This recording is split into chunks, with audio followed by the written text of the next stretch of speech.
Eu jogo fora meu chinelo, meu baralho e a minha navalha e vou trabalhar. Eu jogo fora o meu baralho, meu chinelo e a minha navalha e vou trabalhar.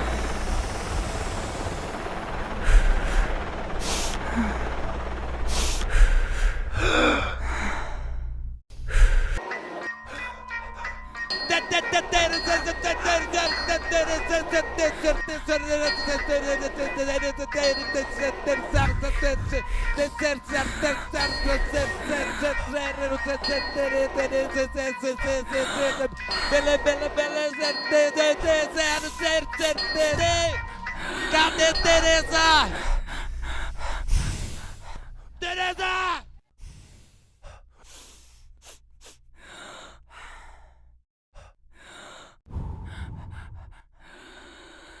Dando prosseguimento ao nosso espaço Psicanálise e Arte, nós hoje temos um convidado muito especial, é o artista plástico Tunga. E eu queria agradecer o privilégio de tê-lo aqui conosco hoje, para que nós possamos conhecer um pouco do pensamento dele. Conversando com ele alguns dias atrás, ele fala da importância de ter um espaço onde o artista possa se expressar livremente, sem uma formatação.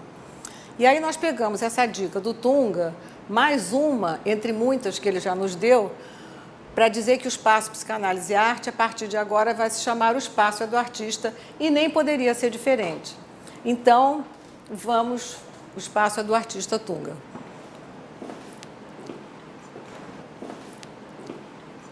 Essa entrevista que a gente vai fazer tem um propósito de capturar um pouco um momento desses. Quer dizer, nada do que será dito aqui será definitivo, né? Eu, pelo menos a minha fala em relação à obra, às coisas que eu faço, ao modo de pensar, são esse instante e não uma coisa que se coloca no lugar ou se coloca como chave daquilo que é a obra. Eu acho que o núcleo central é essa disponibilidade de construir uma obra e a palavra, a fala está nessa obra. Então, que a conversa seja uma ilustração, uma coisa em torno da obra que traz, e espero que traga, né, aberturas de portas naquilo que a obra carrega em si. Você estava me falando, assim, um pouco surpresa de esses últimos dias estar investigando para preparar a entrevista, de ter visto uma certa complexidade, né, de uma profusão de leituras possíveis, de interpretações, de exegeses. E eu concordo, né? Eu acho que o modo que eu tenho de trabalhar e o que me surpreendeu também esses dias, dando uma folhada rápida, de mais uma vez constatar, assim, né, isso acontece frequentemente, né, de uma obra nova iluminar uma obra muito antiga, ou iluminar uma obra do meio e compreender. Eu costumo dizer o seguinte: um artista encerra a sua obra no momento em que ele cessa de ser, né? Do que o corpo dele já não está mais aqui para fazer alguma obra. E a rigor ele não encerra a obra, porque a obra começa a funcionar. Do mesmo modo que quando eu faço uma escultura, um desenho, uma performance, o que quer que seja, é um momento de consolidação de um pensamento. Mas até então, a gente acha que a gente sabe o que está fazendo. Uma obra é mostrada, aparece em público, quando ela está pronta, né? Digamos assim. Esse pronto significa que eu acredito ter um controle sobre aquilo que eu estou fazendo, eu sei o que eu estou fazendo.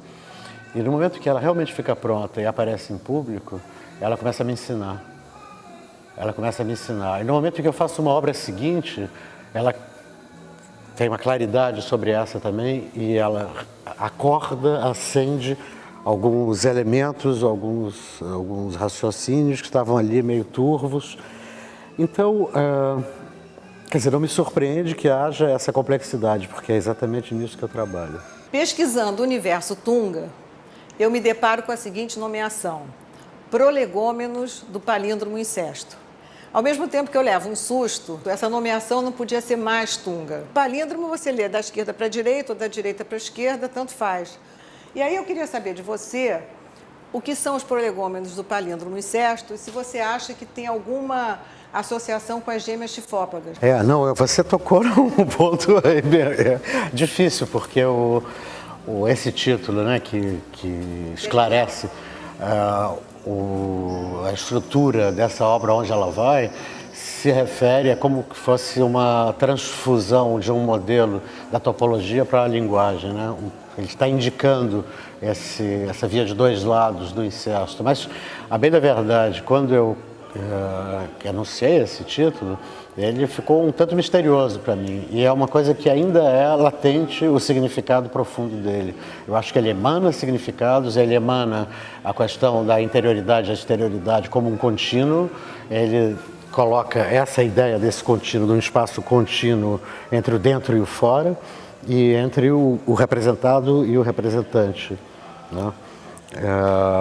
Só isso já falou da psicanálise inteira. Só isso você já... Não, eu acho que são temas que estão na psicanálise, que foram anunciados na psicanálise, e que eu acho que ao longo da construção dessa obra, desaparecem e há um espelhamento, a possibilidade, né, da gente usar os conceitos de uma no outra, de outra em uma, mas não que seja um trabalho psicanalítico, né? A psicanálise tem o seu lugar, e a poesia tem o seu lugar. Então eu acho que toda a poesia é passível de ser pensada através da psicanálise, de instrumentalizar mesmo a psicanálise, bem como a psicanálise instrumentaliza o campo mítico ou o campo poético, né? Então é uma via de dois, é um palíndromo, né? E você passeia pela filosofia, psicanálise, teatro, ciências exatas, biologia. Mas você falou assim no duplo sentido, o sentido lá e cá. O que é esse duplo sentido do incesto? Eu acho que você está me colocando uma pergunta que a obra tem que responder. Quer dizer, o discurso que eu podia fazer, até usando recursos da psicanálise, né, porque a gente está tocando um ponto nevrálgico da construção da psicanálise, seria um discurso poético. E esse discurso poético tem uma veemência muito maior no percurso que você possa fazer no interior dessa obra do que o que eu possa dizer agora. Eu posso ampliar esse campo discursivo sobre essa obra e falar de uma narrativa que está um pouco também na base desse trabalho, desse conjunto de trabalhos que implica o palíndromo incesto. E, no caso, é uma outra obra que é geminal dela, que chama-se Tarde Vos Amei, que tem como uma referência um pequeno texto das Confissões de Santo Agostinho. Tarde Vos Amei é um momento das Confissões de Santo Agostinho em que ele fala da busca da beleza. Ele diz que buscava a beleza fora e a beleza estava dentro. É um texto místico, um texto de uma força poética muito veemente, e que ele fala da interioridade e da exterioridade em relação à fé. A fé é aquilo que, para o Santo Agostinho, é irrevelável, que ele chama de teologia negativa. Você tenta mostrar a existência de Deus através da negação, da impossibilidade, da não existência dele, né? E, enfim, eu estava embebido com esses textos do Santo Agostinho nessa época, o pensamento do Santo Agostinho, tentando, inclusive, no meu espírito, fazer uma migração daquilo que ele chamava de fé para aquilo que poderia se dizer a evidência estética. E, bom, isso é um pequeno dispositivo mental que muitas vezes você vê alguma coisa à luz de uma outra disciplina, como, por exemplo, eu estou interessado hoje em dia na alma, mais do que outra coisa, nas cosmogonias do segundo século até o quarto século, e evidentemente que a minha percepção da discussão sobre a alma e a matéria, sobre a trindade, sobre todas essas cosmogonias, é uma discussão que eu leio a partir do meu ponto de vista e tentando me informar com o aparato que informa essa leitura.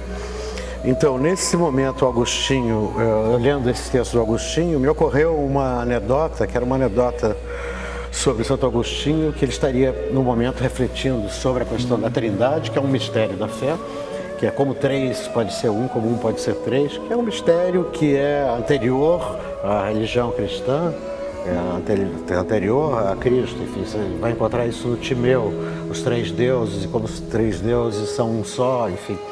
É uma longa discussão, mas diz essa anedota que ele estaria refletindo frente à praia, frente ao mar, sobre essa questão da trindade, da unidade da trindade, e ele se dispersa vendo uma criança brincar à beira do mar. E essa criança fazia um movimento contínuo, e ele chegando perto vê que ela tem um dedal na mão.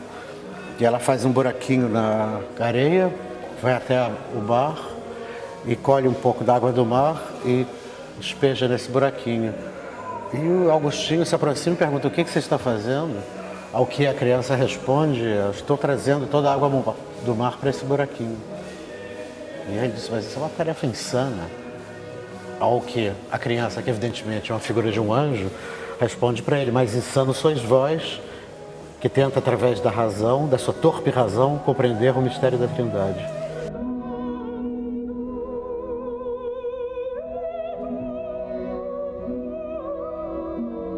Então, essa questão da unidade, eu estou partindo, pode partir de qualquer lugar, mas estou pensando nas gêmeas chifópodas, né, que você une elas pelos capilares.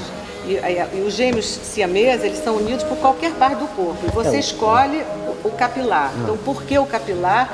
E a partir daí tem muitos textos seus falando do uno. E a gente está no estado do espelho. Na questão do campo da psicanálise, que é o campo único que eu posso falar alguma coisa, é o estado do espelho, que tem essa unidade, essa nostalgia do uno. Eu queria saber por que você escolhe o uno pelo capilar. E mais, tem um trabalho das gêmeas que não são meninas, que está na casa de uma amiga nossa, inclusive com uma dedicatória, que são umas mulheres com os cabelos longos até os pés, e que entra o cabelo pela vagina, sai pelo ânus, e ela faz um contorno nos cabelos, que é a estrutura do inconsciente, que é unilátero, que é a banda de Mébius, que está na documenta de Cássio, o Inside Out, Upside Down. Então, esses trabalhos, eles vão se passeando um pelo outro. Mas voltando às gêmeas, por que você fala do uno via capilar? No caso das gêmeas é um caso bem específico, é um trabalho dos anos 80 e chifópogas vem do osso tifoide, que é normalmente onde acontece na gestação essa formação, essa malformação, digamos, ou essa formação simplesmente, né, de duas pessoas terem um corpo só, de serem dois e serem um só. E eu comecei a me interessar por esses casos, exatamente por essa questão da identidade, ser um corpo e serem duas mentes pensando, ou seja, dois corpos pensados por duas mentes diferentes, né? E me ocorreu que a ideia mais absurda, a ideia limítrofe disso, era que elas tivessem nascidos com o mesmo cabelo, que é evidentemente biologicamente impossível. E aí o aspecto de paródia, né, que é um pouco inacreditável, um certo humor sobre isso. Mas o que está presente ali continua sendo um só corpo, apesar da fragilidade da conjunção daquilo que as liga. E é uma determinação delas, segundo o texto literário, a ficção que eu construo em torno disso, é uma determinação delas se recusarem a cortar o cabelo, ou seja, a operar essa separação, esse desligamento. Quer dizer, eu já estou dando um indício aí de que essa via de dois lados e que há uma determinação da consciência. E aí eu vou clicando. Os botões e eu, nós não temos uma boa relação. Os botões da internet e eu, nós não nos entendemos muito bem. Aliás, não nos entendemos nada. Mas eu vou clicando e me deparo com uma coisa fantástica, que é uma voz feminina quase whispering, sussurrando. Até liguei para o Pedro para saber se eu não estava alucinando de novo, porque já, né, eu sou dada a essas coisas. Eu sou dada não, a sua obra me leva a essas coisas. Essa voz diz o seguinte: a razão em si mesma confundida. O amor tem razão? Razão nenhuma. Depois aparecem carrinhos, animais, sujeitos, chapéus, panelas, e a voz feminina continua: a razão em si mesma confundida, distinto os dois sem divisão alguma. Corações distantes, mas não separados. Eu falei, caramba. Nossa, o que é isso? O que é isso? Não sei. E aí eu liguei, Pedro, isso é do Tunga, eu pirei de novo. O que é isso? Ele falou, não, acho que é do Tunga assim, não sei o quê. Está num vídeo? É um vídeo. É um e vídeo eu tentei da Sheila. achar de novo. É um vídeo da Sheila, possivelmente, que a gente com a Sheila. Mas olha só. Falando da Sheila, essas frases são frases que deveriam estar no espaço do inconsciente, porque você bota duas coisas. Primeiro você está fazendo uma construção, tem sujeito, verbo e tal, tem uma ordem cronológica. Mas não tem ordem cronológica, porque eles estão os dois acoplados no uno. Não. É uma poesia no espaço do inconsciente. Como é que é isso? O que é isso? Não, curiosamente é um pouco, eu posso te falar se é bem isso que eu estou me lembrando, porque eu não me lembro do texto de forma alguma, mas eu me lembro da situação, da circunstância do vídeo, que eu colaborava muito com a Sheila Weckley, que estava sempre presente em exposições ou em performances que eu fazia, ou a gente trabalhava junto mesmo, efetivamente, e ocorreu a ela me dar um gravador para eu fazer comentários enquanto montava obras ou em situações mais diversas. Isso aí, se não me engano, foi em Lyon, que eu estava montando uma obra, e ela me disse assim, diz qualquer coisa. E eu comecei a anunciar a obra, do interior da obra, no momento de montar a obra. Oh, it's flowing, está fluindo. I rather would remember the instant when them all were just one continent, a continent, just one continent flowing, and then splits, quebrou-se, e agora temos ilhas. They look like islands. Fiz essa improvisação e era realmente isso, correspondia a um discurso de quem está no interior da obra, pensando a obra. Então, é um pouco o que eu dizia no começo dessa entrevista. Tudo aquilo que a gente diz numa entrevista são coisas que cercam o trabalho, mas não são propriamente o trabalho.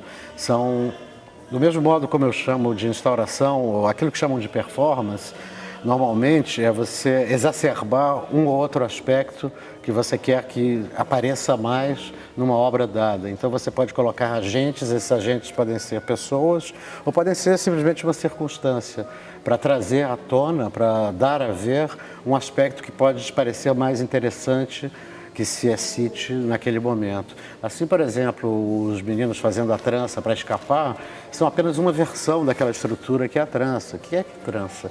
Vamos dizer de uma vez por todas, é um nó de Borromeu desfeito com a completude dele no infinito. Esse infinito está indicado num laçarote de seda. Então a estrutura com que são feitas aquelas tranças, né, que hoje em dia as pessoas gostam, falam, a ordem delas são 3 alças que se interpõem uma a outra, ou seja, casando 2 a 2, e que se segue para encerrar, para ter um fechamento naquele lugar onde o feminino está, onde está a trança, onde está o laçarote. E esse lugar, evidentemente, é indefinido. A trança pode seguir toda a vida até o infinito, ou pode se interromper aqui, ou pode se desfazendo aos poucos. Uma vez que essas pontas dessas alças se unem, você pode formar um nó de Borromeu. Então essa trindade que a trança constitui como uma unidade, a trança o que é? É a primeira forma reflexiva do humano feminino sobre a construção da unidade a partir de 3. A trança surge, então, como uma expressão, a primeira expressão de abstração que o homem feminino, a mulher, estabelece, dizendo que o que se afirma ao se fazer uma trança é 1, 2, 3, igual a 1. Isso a gente está situando antropologicamente a construção dessa trança. O que eu aporto a isso é dizer 1, 2, 3, igual a 1, e no infinito, aonde mora o feminino, se forma um nó de Borromeu. Essas tranças, então, vinha eu dizendo, cabe exacerbar ou usá-las como modelo através de uma performance ou de um discurso como esse que eu estou fazendo. Esse discurso que eu estou fazendo aporta à percepção daquele objeto estético, aquele objeto plástico, uma outra informação que você pode ver, se você se interessar, ou pode não ver. Pode gostar da trança tal como ela é, ou pode gostar dela sabendo que ela continua a vida inteira até um lugar chamado infinito. Caso você não queira saber disso, você não é obrigado a saber. Caso eu queira que você saiba disso, eu falo, como eu estou falando agora. Ou eu faço uma performance. Eu jogo fora meu chinelo, meu baralho e a minha navalha e vou trabalhar. Eu jogo fora o meu baralho, meu chinelo e a minha navalha e vou trabalhar.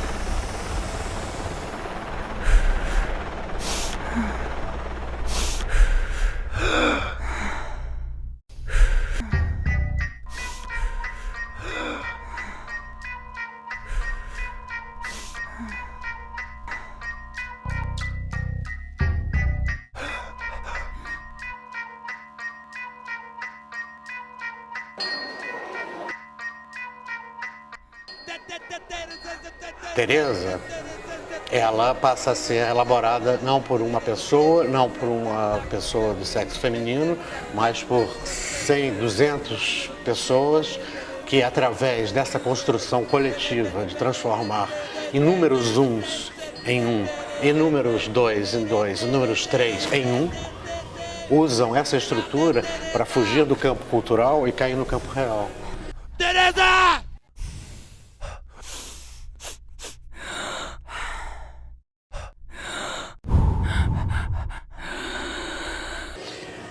São comentários sobre o trabalho, mas são comentários feitos dentro do campo do trabalho mesmo. A performance, digo, como chamam performance, o desempenho, enfim.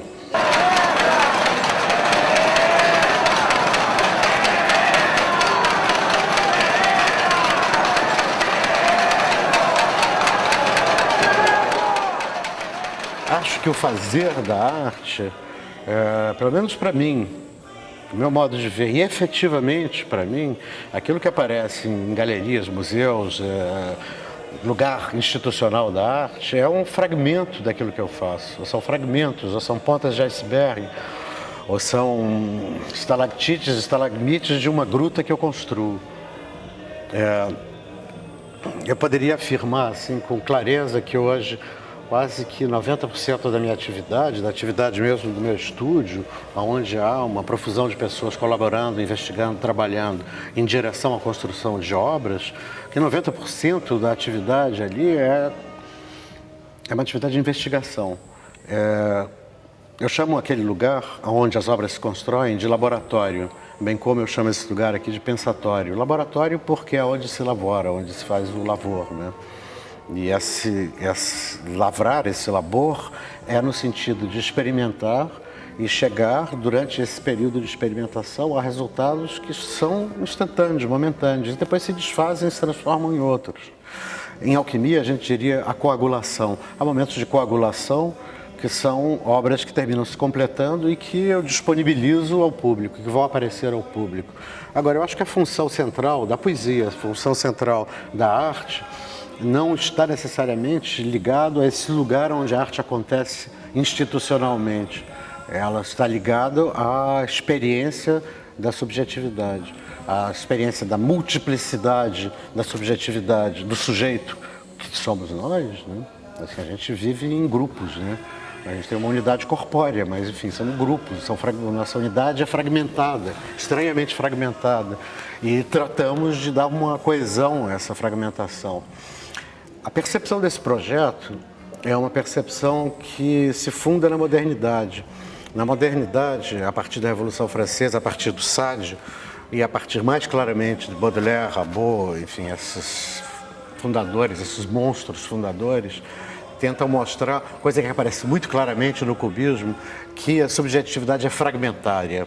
E que se trata, a grande aventura é construir um contínuo, construir uma totalidade a partir desses fragmentos, com todas as antípodas, com todas as oposições que implicam esses fragmentos. Picasso fazia um quadro cubista, uma pintura cubista, onde ele usa os 3 pares de cores complementares, ou seja, cores que não se completam, que brigam entre si, que não se pacificam ao olhar, ao contrário, né? Eles intensificam uma dinâmica do olhar, quer dizer, colocar 3 cores complementares em fragmentos de percepção e construir uma totalidade disso, é a fundação do moderno, é a condição do sujeito na modernidade e na contemporaneidade. Não acho que tenha cessado a modernidade. Acho que essa estrutura continua vigente. Houve mudanças, mas essa mesma estrutura se segue. A questão que eu me coloquei era a questão dessa construção de uma totalidade a partir de fragmentos. E me perguntei se esses fragmentos não eram em si totalidades. Se é aquilo que é anunciado na modernidade como metonímico não pode ser substituído pelo metafórico. E a construção da obra é uma grande metáfora construída de metáforas. O que é que isso muda? Isso muda a condição do estatuto do sujeito face à sua existência fragmentária. É deixar de considerar que a percepção de fragmentos representa um fragmento e não uma totalidade. Você fala disso nesse texto Lúcido Nigredo, Sua Sombra, você fala disso, tem uma fala que é isso. Curiosamente, talvez você tenha lido ali, para mim é curioso porque era uma fala muito espontânea, muito pouco elaborada nesse sentido, né? Ou seja, não era uma construção teórica, mas mais bem uma construção poética com uma teoria que embute todo e qualquer poema. A poesia, para mim, a prática poética ou a prática artística é uma prática teórica e toda subjetividade é a teoria de um sujeito possível.